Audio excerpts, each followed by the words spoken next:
Right, so after I uploaded yesterday's video, actually in the process of the upload itself, I thought more about what I said, and I decided I hadn't done enough. I'd given the framework of the model, um, some examples of how I'd used it to think of players, but I didn't really touch on why I wanted a different way of defining Counter-Strike players. And so I thought I would just talk to you about how the model intersects with the current use of language, emphasize that it's not a replacement to the current way of thinking, but to assist it.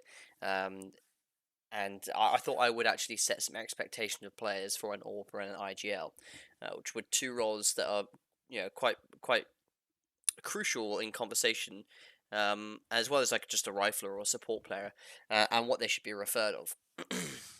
As an example of how the use of the model I'm talking about could be useful in expanding conversation, which was the whole point of me basically speaking my thoughts aloud, as I just want better combos. So what I was speaking about before was, I'll put the list up again. Um, from Football Manager, there is a way to tell your players what expectations they have. They use it in contract negotiations of how they talk. I'm not sure if it's used in real life, but I thought it was an interesting way. It starts with star player, important player, regular starter, squad player, fringe player, breakthrough prospect, future prospect, and a youngster. And these were the titles of playing time that are used in the game, which I took and then applied to players actually in our scene. And there's examples of that I used. You can go watch that video. So I'll start off with talking about an AWPer, okay? And I believe an AWPer should be, in reference, a minimum of a regular starter, okay? Ideally, you'd have your AWPer as a star or an important player. So think Simple and Zywoo. They play the AWP role, which within the server requires specific areas on the map. They need a certain amount of setup. They have an amount of investment of the economy in game as well. The gun is capable of basically ruining the cash flow of teams, and so the impact the player must have needs to be commensurate to the investment, and it demands high expectations of them as well in the server. We should apply the same on the outside. Hot prospects like Munacy, or when Torsi came in, he had a lot of hype coming out of the youngsters lineup. They fit the AWP well as role, as their explosive technical skills can help cover up some of like the lacking of horizontal knowledge they have, that makes players that have already been playing complete players, and so it makes like the risk on the player worthwhile. They could become a star of the team. These hot prospects could also elevate the squad to be from a title contender to a trophy winning lineup like G2 are attempting, or it could help bring attention to your organization so then you can sell those players and reinvest.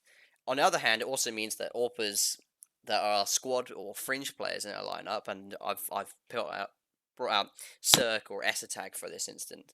It means that they have more scrutiny placed upon them. Okay, they're holding a spot that is of such importance, as I outlined, within the server and on the squad. There's only one AWPer on the squad, and they should then also be held with the same expectations and held to the same degree, of accountability. If you can still be utilized within the squad, like Esatag could, then a team should restructure, and they should target a player of a suitable caliber or a suitable playing time, and try and have a complete squad, if that makes sense. I outlined someone like Cirque as a fringe player because when he was brought into that lineup, he was explosive. Yeah, he was a hot prospect. Came out of basically nowhere. He was scouted. He was playing for a couple of mixed teams. He came over, exploded onto the scene, quickly became an important and star player who was really good for a long while. But slowly, as the UG lineup has degraded over time, he's become more and more on the fringe. He certainly doesn't have the impact on the squad, and being an AWPer, you need to have it. Okay. When it comes to IGLs, I think you should consider at least being a regular starter, and that's how I think about these players. Because, as I said in the previous video on this topic, a regular starter acts like a backbone of a squad. The consistent piece that, when it comes to roster moves in mind, they're not always the first name that's on the cards.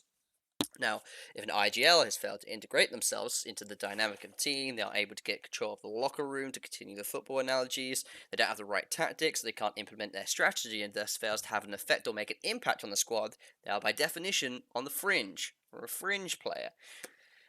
If they are able to get some of the way, but they can't keep it up consistently, I'd call them a squad player. That makes sense. An example of both of these types would be Alexi B in the latest G2 project. He failed on most accounts to ingratiate himself into the team. He didn't get the squad on board with his ideas, failed to command the locker room, and we heard on interviews he was in clash with the coach as well on where they wanted to push the team in which direction. I think it also shows how this model could be applied. As on OG, you would say that him combined with Valde, that's Alexi B, the two combined to be the backbone of the squad, and they were regular starters. They had a hot prospect in the form of Flames, which was allowed to grow into a strong rifler. You had Mantu, who didn't have a lot of buzz around him, and then it was potentially going to be a fringe player from the get go, but he grew very quickly to cement himself as an important player on the AWP. And you had Nico, who was filled in the squad, did a lot of other jobs, and he was more of a squad player. An example of an IGL who uh, I would refer to as a squad player, okay, who's on the cusp of losing control, but is almost still, they're still important to the day-to-day aspect, is Apex on Vitality. Since the Danish trio of Zonic as the coach, dupreeh, and the former IGL, Magix has joined, he's been under a lot of scrutiny for their inconsistency, especially when you have Zonic and Magix who have worked together in the past. But he's still trying to evolve his playing style. Crucially, he is still new to the IGL role and has been given some leeway. He's also integral to part of the branding of Vitality as a French player, someone who is a keystone of French history as well within the game. However, if poor results do continue, his position may come come under the magnifying glass, and his position within the squad could diminish. As you can see, this extra addition of language and way of thinking about players and their roles within squads has allowed me to basically explore not only the history of certain players within teams, but also the difference of how a single player who might seem like they are like utter fucking disaster, which the Alexi B project on G2 could be described of. It never went anywhere. It meant to be the big swap, right, which would give you the top tier IGL to take the top tier team to win it all. But it allows you to just recontextualize also their past as well, of where they were an important player, a regular starter on a squad before, but come in, but because they weren't able to fulfill their role as the IGL, they lost their standing within the squad and thus failed to have the impact that was needed for him as his role, but also what type of player he is and what we refer to him as.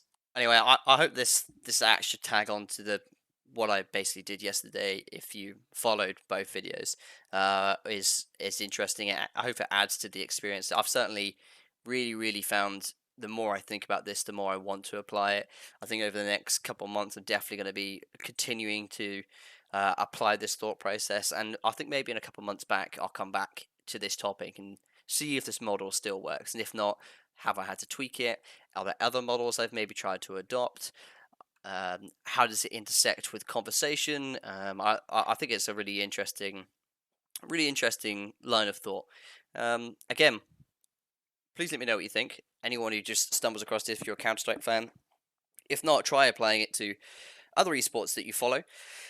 See how effective it is. See if you're able to go along the same line, find a couple of players that fit the specific titles. How does it intersect? Does it help you actually contextualize and think about what they are? I found that in the abstract way within my mind, when I consider a player, putting them into certain boxes, such as a regular starter or a squad player or fringe players, help me think about them. It's maybe consider what kind of the players might be interesting to come into these squads.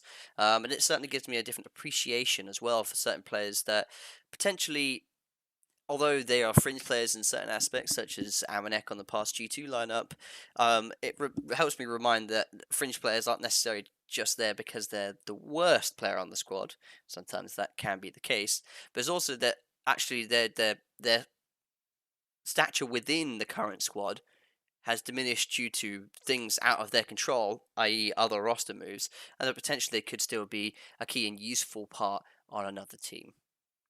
Let me know what you think. Be interesting to hear. Thanks for listening.